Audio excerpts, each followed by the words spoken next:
What's up, YouTube? Hudson Fan 15 back with the contest response for Ricky Russo. One of the, I would call him, bigger guys in the community I was not subscribed to. I've been watching some of his videos lately, and he's a fun guy to watch. Go check out his last, he has a pretty epic pull from Topps High Tech. You'll know the video title when you see it. So he's running this contest. He's also doing some mystery packs, which I've seen a couple people's mail days over the last year or so, I believe, that have had mystery packs from him, and he does a pretty good job. He showed a lot of hockey stuff in this last one, but he breaks a lot of high-end stuff. So I would imagine that the contents of the mystery packs will, by and large, be higher-end products. So if you're a mystery pack person, get amongst it. This contest is an all-time team contest. Obviously, for those of you who are into basketball, you probably have the easiest task, and then followed by hockey, baseball. As I don't have a particular team out of those sports, I am relegated to football and have quite the substantial list to go through here, so I will get amongst it. I put the card up for Andrew Luck as a maybe future inclusion, but starting with the quarterback position, have to go Johnny Unitas. Running backs would be Lenny Moore and Edgerrin James. Fullback, Alan Amici. Marvin Harrison, Reggie Wayne, Raymond Berry were my wide receivers. Again, I don't know how many you want. I'm doing a starting 11, I guess it would be 4, 7. Well, yeah, I just put like top guys that I think of when I think of the team. So it's a little bit more than a starting 11 for each team, but there's a couple of them I couldn't decide on.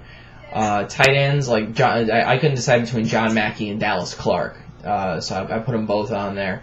Offensive line, Jim Parker, the Hall of Famer, Tarek Glenn, who's on one of the modern teams, a couple of 80s guys like Ray Donaldson and Chris Hinton, and then just to put a fifth offensive lineman, I found Bob Vogel.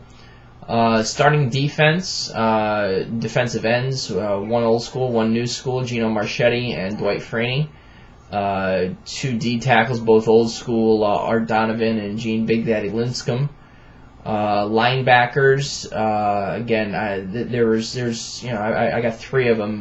Mike Curtis, Ted Hendricks, and Bill Pellington. Again, all older guys. Colts haven't had a lot of real prolific linebackers. I didn't feel comfortable putting guys like Rob Morris or Jarrell Freeman or any of those guys out on a list like this. Cornerbacks, Lenny Lyles, had to put him on there. And then there were some older guys, but I got to put Vontae because that's probably the one really good trade that this current Colts incarnation of front office has made.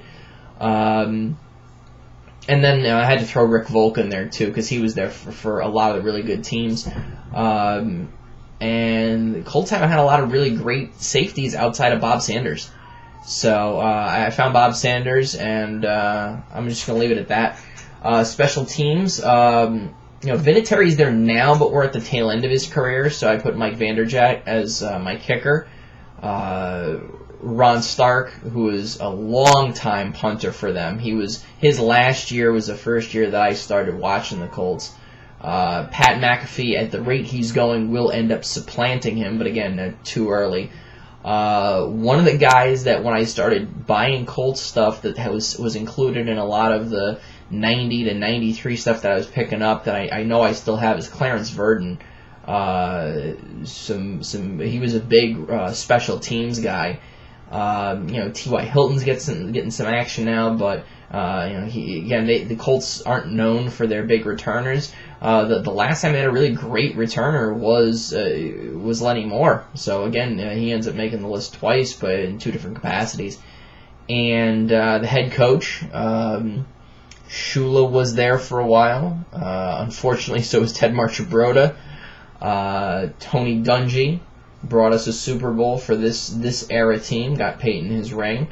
So definitely have to mention him, and he was a close second. But when you have a guy who was the winning coach of arguably the two most memorable pro football games ever played, one with the Colts, one against the Colts, Weeb Ewbank has to be the coach to put on the all-time team.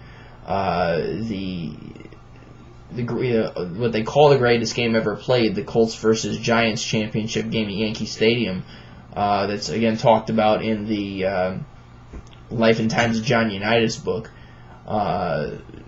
He's the only, I believe, the only Colts Hall of Fame. He and Shula would be the only Colts Hall of Fame coaches. But given that we basically turned Shula into the coach that he was, you can't vote Shula over him. And plus, Shula's more known as a Redskins player and a Dolphins coach. So Weeb Ewbank as the head coach, with, as I said, a very big honorable mention to Tony Dungy. So Ricky, I appreciate the contest. It's an excellent idea. Allowed me to go through, I was going through some of my boxes and saw some names that clued me into some things. I had a couple of the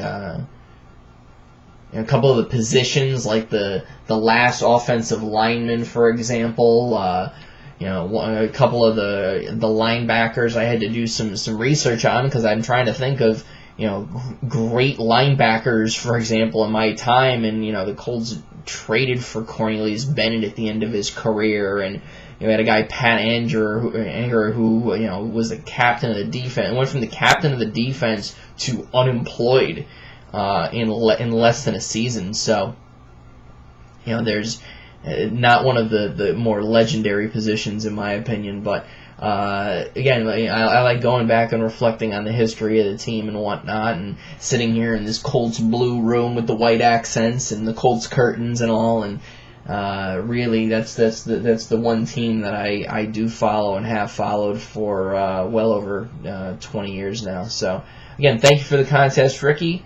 Link to the contest will be in the description box. I suggest everybody get amongst it. All right, YouTube, peace.